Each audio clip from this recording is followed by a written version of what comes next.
What's up everyone, Allan Morrow here and welcome to another AM Studios studio tip. Today I just want to show you a little LFO alternative. Now I have Silent open up here with a pad sound playing.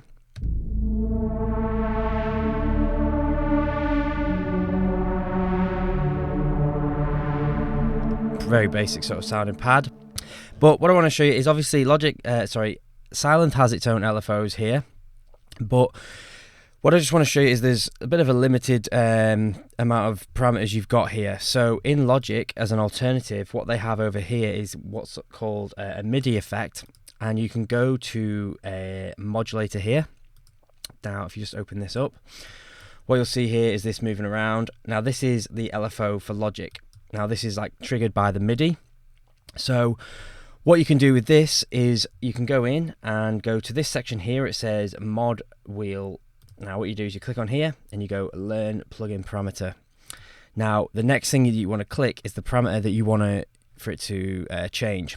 So for example, let's just start off with, for example, cutoff. I know you've got the cutoff in here, but this is also very good for those that like to see visual things changing, you know. So if I just go to here and click cutoff, you'll be able to hear if I play this now. So you can hear it change it, but you can visually see, this is the difference with this modulator, you can visually see the parameter actually being changed. So what I want to do now, if we just go, you can go in and change the different shapes. So you can change the timing of it.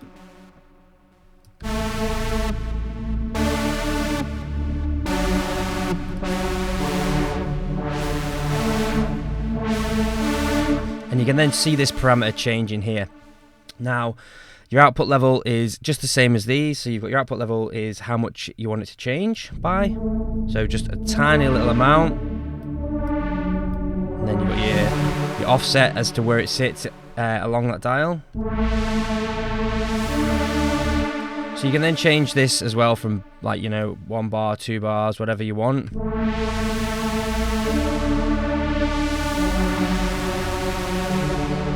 Visually see it change, which is great. You can then go in and change all different parameters in this.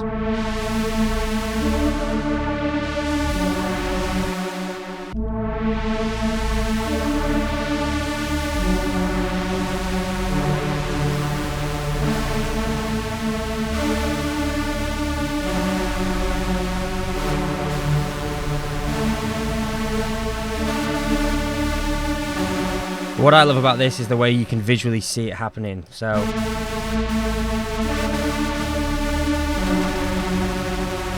you can really, you know, give some movement to your sounds that way. Now, obviously, that's your cutoff. You can do that with this. I already know that. But what's good about this is you can then change different parameters for this, for example. So if I now go, for example, hit on here, click learn parameter, I might want to do, for example, the attack. So I can then come in here, change this a sec, and I can have the attack moving.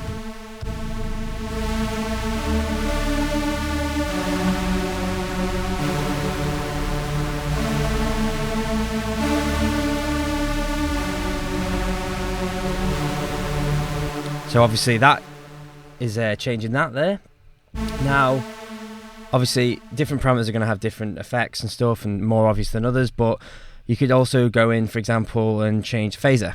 Now let's just change this again. So you click here, learn plugin parameter, click on the wet and dry of the phaser, for example.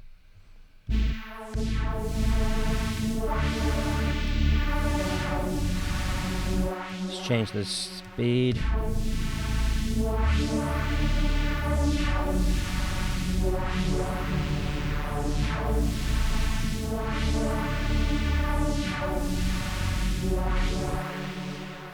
Let's try. You can obviously change to the hertz as well.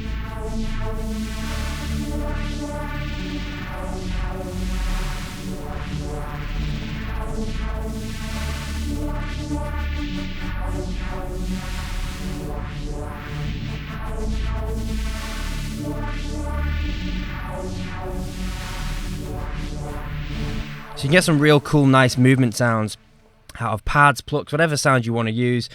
But the other beauty of this is you can then use it obviously in any VST of your own, whether it's, you know, Spire, Diva, anything like that.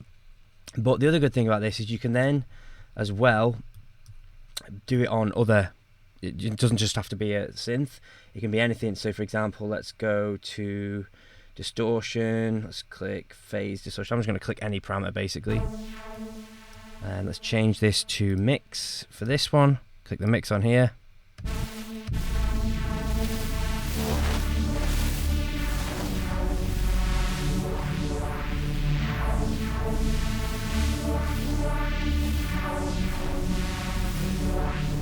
Now that one doesn't sound too great, but you get the idea. Let's have a little look at what else there is. Let's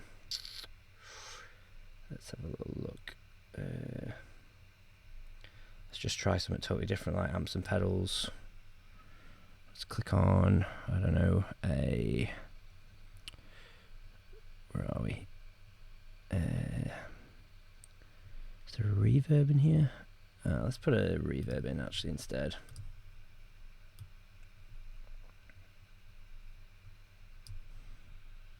Let's see what we can change here. So you could change the wetness of this, for example. Let's just pick a preset. Warped effects, textures. Let's try that one. There we go. Select parameter. Click wet. And now let's change the offset a bit. Change the speed.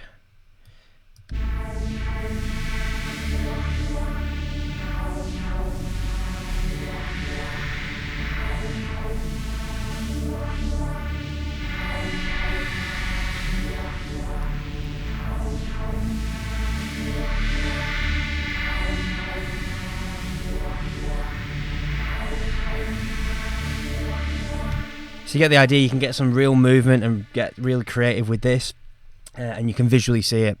So yeah, if you want any more tips like that, guys, be sure to check out the videos and the tutorials on the website. There's plenty more stuff like this in the videos, but I thought I'd just give you, for any of you that didn't know this, some of you will already know this for Logic users, there may be an alternative for your other DAWs like FL Studio and stuff like that. But yeah, real cool little trick, and be sure to check out any others on the website and also subscribe to the YouTube channel. Cheers guys, I'll see you in the next video.